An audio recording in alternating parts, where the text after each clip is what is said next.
हळदणकर यांच्या दूरदृष्टिकोनातून प्रभागातील खेळाडूंना आपल्या हक्काच्या मैदानात क्रिकेट, व्हॉलीबॉल, स्केटिंग, बॅडमिंटन असे विविध खेळ खेळता यावे तथा या मैदानाला आंतरराष्ट्रीय दर्जाचा मान मिळावा, त्यातून नवी मुंबईचे नाव संपूर्ण जगात करावे या उद्देशाने नवी मुंबई महानगरपालिकेच्या माध्यमातून ऐरोली सेक्टर 3 मधील स्वर्गीय आनंद दिघे मैदानाचे सुशोभीकरण करण्यात येत आहे। यामध्ये क्रिकेट, बॅडमिंटन, व्हॉलीबॉल पिच व प्रेक्षक गॅलरी बसवण्यात येणार आहे। यासाठी खासदार राजन विचारे, माजी विरोधी पक्षनेते विजय चौगुले, नवी मुंबई महानगरपालिका आयुक्त अभिजित बांगर यांनी मेहनत घेतली असून या कामाचा शुभारंभ नुकताच खासदार राजन विचारे यांच्या उपस्थितीत श्रीफळ वाढून करण्यात आला। त्यावेळी ऐरोली विधानसभेचे जिल्हा प्रमुख दोरकनाथ भुईर, विरोधी पक्षनेते विजय चौगुले, उपजिल्हा प्रमुख मनोज हळदणकर, उपशहर प्रमुख राजू पाटील, नगरसेवक MK मडवी, करण मडवी, संजू वाडे, नंदा काटे, नवीन गवते, राजेश गवते, दीपा गवते, अपर्णा गवते, जगदीश गवते, शुभांगी गवते, चेतन नाईक, सुरेश बिल्लारे, रवींद्र पाटील, मिलिंद पाटील, बंडू केनी, नवी मुंबई महानगरपालिकेचे कार्यकारी अभियंता संजय पाटील, गुमस्ते मदन वाघचौरे, जय सके, मनोज पाटील व इतर शिवसैनिक व पदाधिकारी मोठ्या संख्येने उपस्थित होते। याविषयी शिवसेना उपजिल्हा प्रमुख मनोज हळदणकर यांनी आपली प्रतिक्रिया व्यक्त करताना सांगितले। प्रभाग क्रमांक 13 येथील धर्मवीर आनंद दिघे मैदानात गेल्या 20 ते 22 वर्षापासून या ठिकाणी विविध खेळ खेळले जातात। नुसतं क्रिकेट नाही तर व्हॉलीबॉल आणि बॅडमिंटन इतर मैदानी खेळ या ठिकाणी मोठ्या प्रमाणात खेळले जात होते आणि हे पाहून कुठेतरी असं वाटलं की या ठिकाणी एक चांगलं मिनी स्टेडियम व्हावं आणि तशा प्रकारचे प्रयत्न केले। आदरणीय खासदार राजनजी विचारे साहेबांनी मला मी जे पाठपुरावा केला, त्यांनी या सर्व बाबीवर देखरेख त्यांचा अंकुश ठेवण्याचा प्रयत्न केला। त्यांनी खूप प्रयत्न केले, त्याच्यामुळे हे आज या ठिकाणी होऊ शकले आणि कालच त्यांच्या शुभ हस्ते आंतरराष्ट्रीय दर्जाचं व्हॉलीबॉल कोर्ट, क्रिकेट विकेट आणि बॅडमिंटन कोर्टचं आंतरराष्ट्रीय दर्जाचं म्हणतो मी, कारण त्या पद्धतीचंच कोर्ट आणि त्याच पद्धतीची क्रिकेट विकेट सुद्धा तशाच पद्धतीची होणार, जेणेकरून सीझन सुद्धा खेळलं जाऊ शकतो, पण आपल्याला खेळायचं नाही कारण इथं बाजूला गार्डन असल्यामुळे। आणि त्याचं भूमिपूजन आदरणीय खासदार राजन विचारे साहेब आणि चौगुले साहेब, द्वारकानाथ भोईर साहेब, MK मडवी साहेब आणि नवीन गवते अशा नगरसेवकांच्या उपस्थितीत या ठिकाणी संपन्न झाला।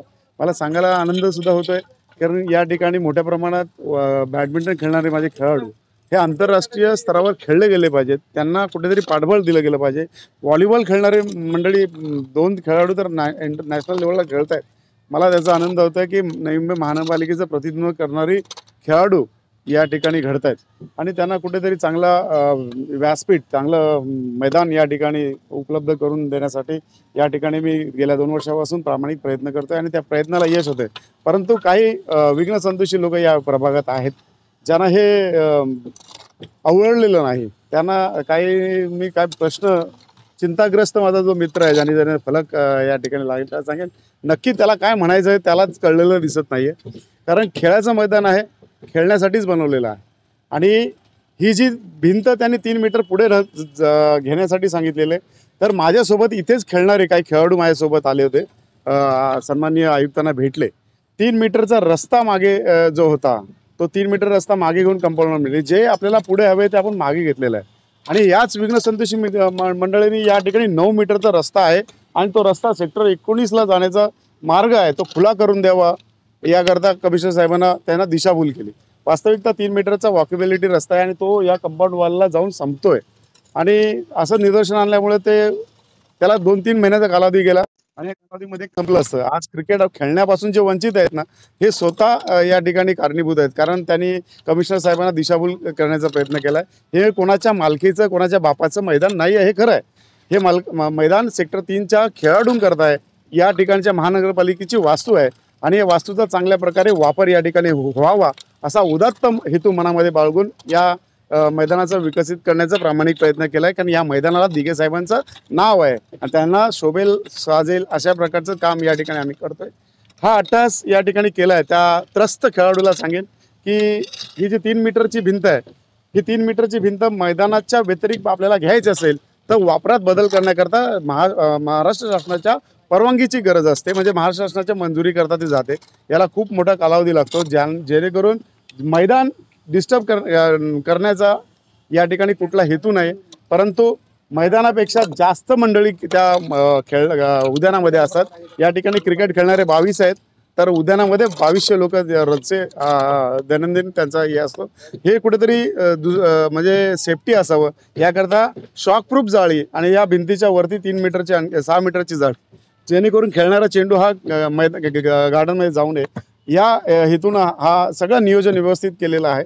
फक्त या मंडळींनी, ज्या अंधभक्तांनी या ठिकाणी जो आक्षेप घेतला, त्यामुळे उशिरा ह्या त्रस्त मित्राला सांगेन, हे काम त्या अंधभक्तांमुळे उशिरा झालेला आहे. अन्यथा आजपर्यंत हा मैदान खेळण्याकरता खुलं झालं असतं. आमची तीच मागणी आहे, जी त्यांची मागणी आहे, जी त्रस्त खेळाडू आहेत.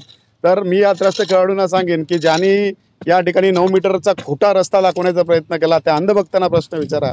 ज्या अंधभक्तांना विचारा ज्यांच्यामुळे ह्या कंपाऊंड वॉलची जे होऊ शकत नाही काम करण्याचा प्रामाणिक प्रयत्न आम्ही ठिकाणी करतो, त्या ठिकाणी अडथळा येतोय. अन्यथा हे काम कधीच पूर्ण झालं असतं. काल खासदार साहेबांना या ठिकाणी ठेकेदार आणि एक्झिक्युटिव्ह इंजिनियरनी आश्वासन दिलं की येणाऱ्या 1 तारखेला, जानेवारीच्या पहिल्या दिवशी, नववर्षाच्या प्रारंभाला या ठिकाणी हे मैदान सर्वांसाठी खुलं राहील आणि चांगल्या दर्जाचं, आंतरराष्ट्रीय दर्जाचं व्हॉलीबॉल कोर्ट आणि बॅडमिंटन कोर्ट होईल आणि या ठिकाणी चांगले खेळाडू घडले जाईल, अशी आशा या ठिकाणी मी व्यक्त करतो.